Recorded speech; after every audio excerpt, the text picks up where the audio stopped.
we're living in a time where people are more distracted and discouraged than ever, which is leading to people spending less time developing a skill or a craft, and therefore leading to less quality outputs, right? Whether that's art or writing, content, or businesses even.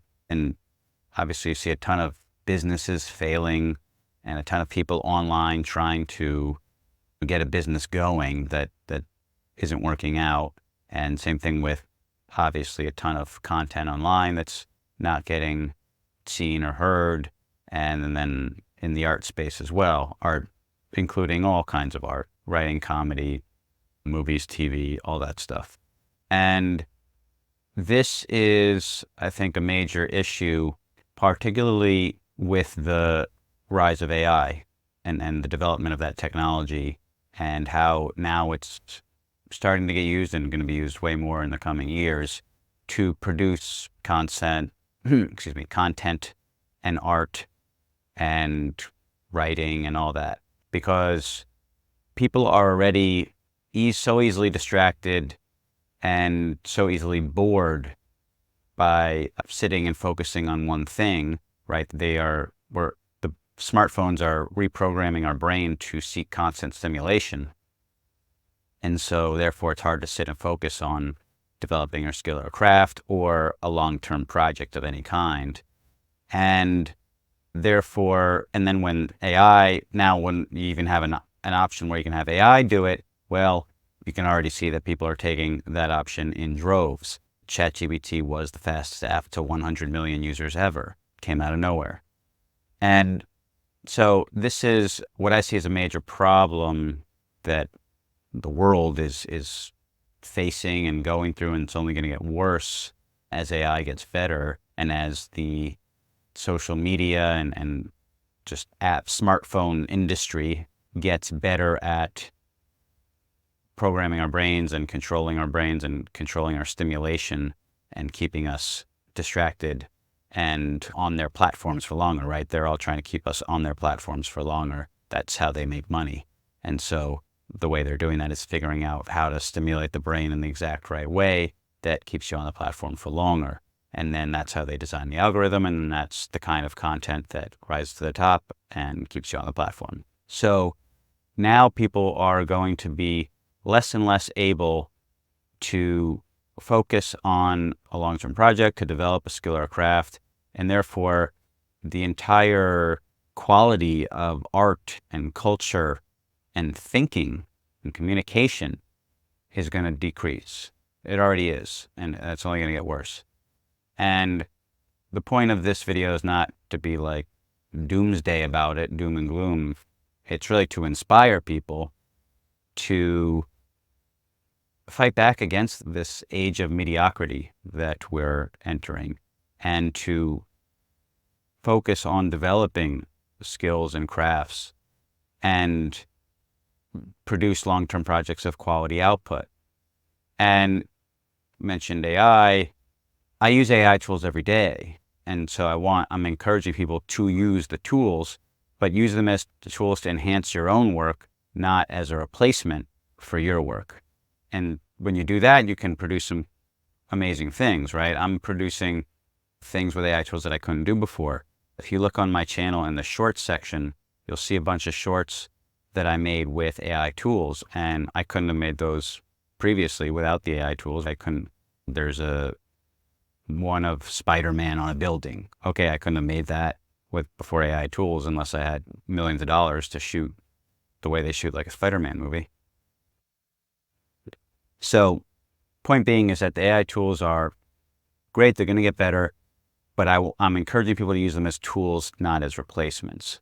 And to develop any great skill or craft, and meaning writing, video making, or filmmaking of any kind of business, developing a great product or service, any kind of art, all of this stuff, it takes a lot of time and effort and focus to get good at that and to produce quality outputs, to produce quality works. And people are avoiding that, one, because they're getting literally brainwashed by phones and apps, but also because it's hard and it's easy to get discouraged. Of course, it's easy to get distracted by all the distractions that are available now in your pocket, but it's also easy to get discouraged because when you start anything that takes a lot of time to get good at, you're not good at it at first, and then when you're not good at something, it's easy to get discouraged, right? Because you don't get positive feedback, get negative feedback. And now, particularly if your stuff is online, if you're putting your stuff online and then you're either not getting any response, which is obviously very discouraging, or you're getting negative response, then that's easy to get discouraged, and it can happen. And when you put something out that potentially millions could see, right? Because you can see that on social media apps, people are getting millions of views. So you can see that and you get 0 or 4 or whatever. Of course, that is crushing and discouraging in a way that didn't exist before the internet. Let's say you were a writer or a filmmaker or something before the internet, and you made something and you put it up in a local theater, say, or you just submitted it to a film festival or something, right? You might get a few rejections, right? Or maybe 10 people would show up in a 50-seat theater or something. But these are much like smaller numbers of rejections. It's easier to handle that than when you feel like you're being rejected by millions of people. That's just overwhelming. And that's what it feels like when you put something out on the internet and no one watches it. And it's so easy to get discouraged.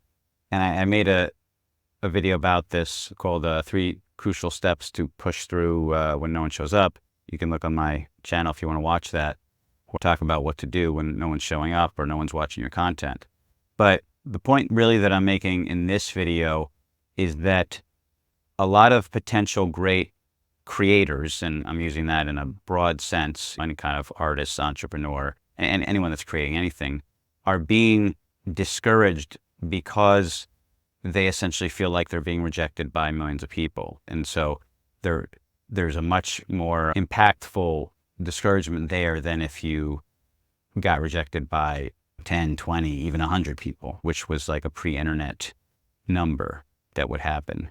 And so this is crushing a lot of people, and they're starting to measure and record the mental health effects that this is having on people and society at large. The internet hasn't been around for that long, even though it seems like it has, and especially the current iteration of the internet, what they call Web 2, and it's, shifting into Web 3. But in terms of the Web 2, the social media era, that is still new enough that there hasn't been, enough time to really measure, but there is now. They're starting to measure and see the long-term mental effects and emotional effects, mental health effects that this is having on people, and it's really bad.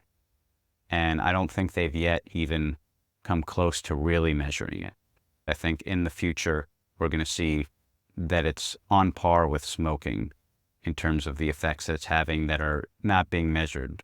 And if you can look back and see in the 50s or whatever, that there'd be ads with doctors smoking cigarettes, and you could go to a doctor and they would be smoking in the room, because at the time they just didn't realize how bad smoking was for your health, and secondhand smoke, which seems ridiculous now, but I think it's gonna be the same thing in the future, that we're gonna see how bad smartphones, social media, and all the apps, how bad it is for our mental and emotional health.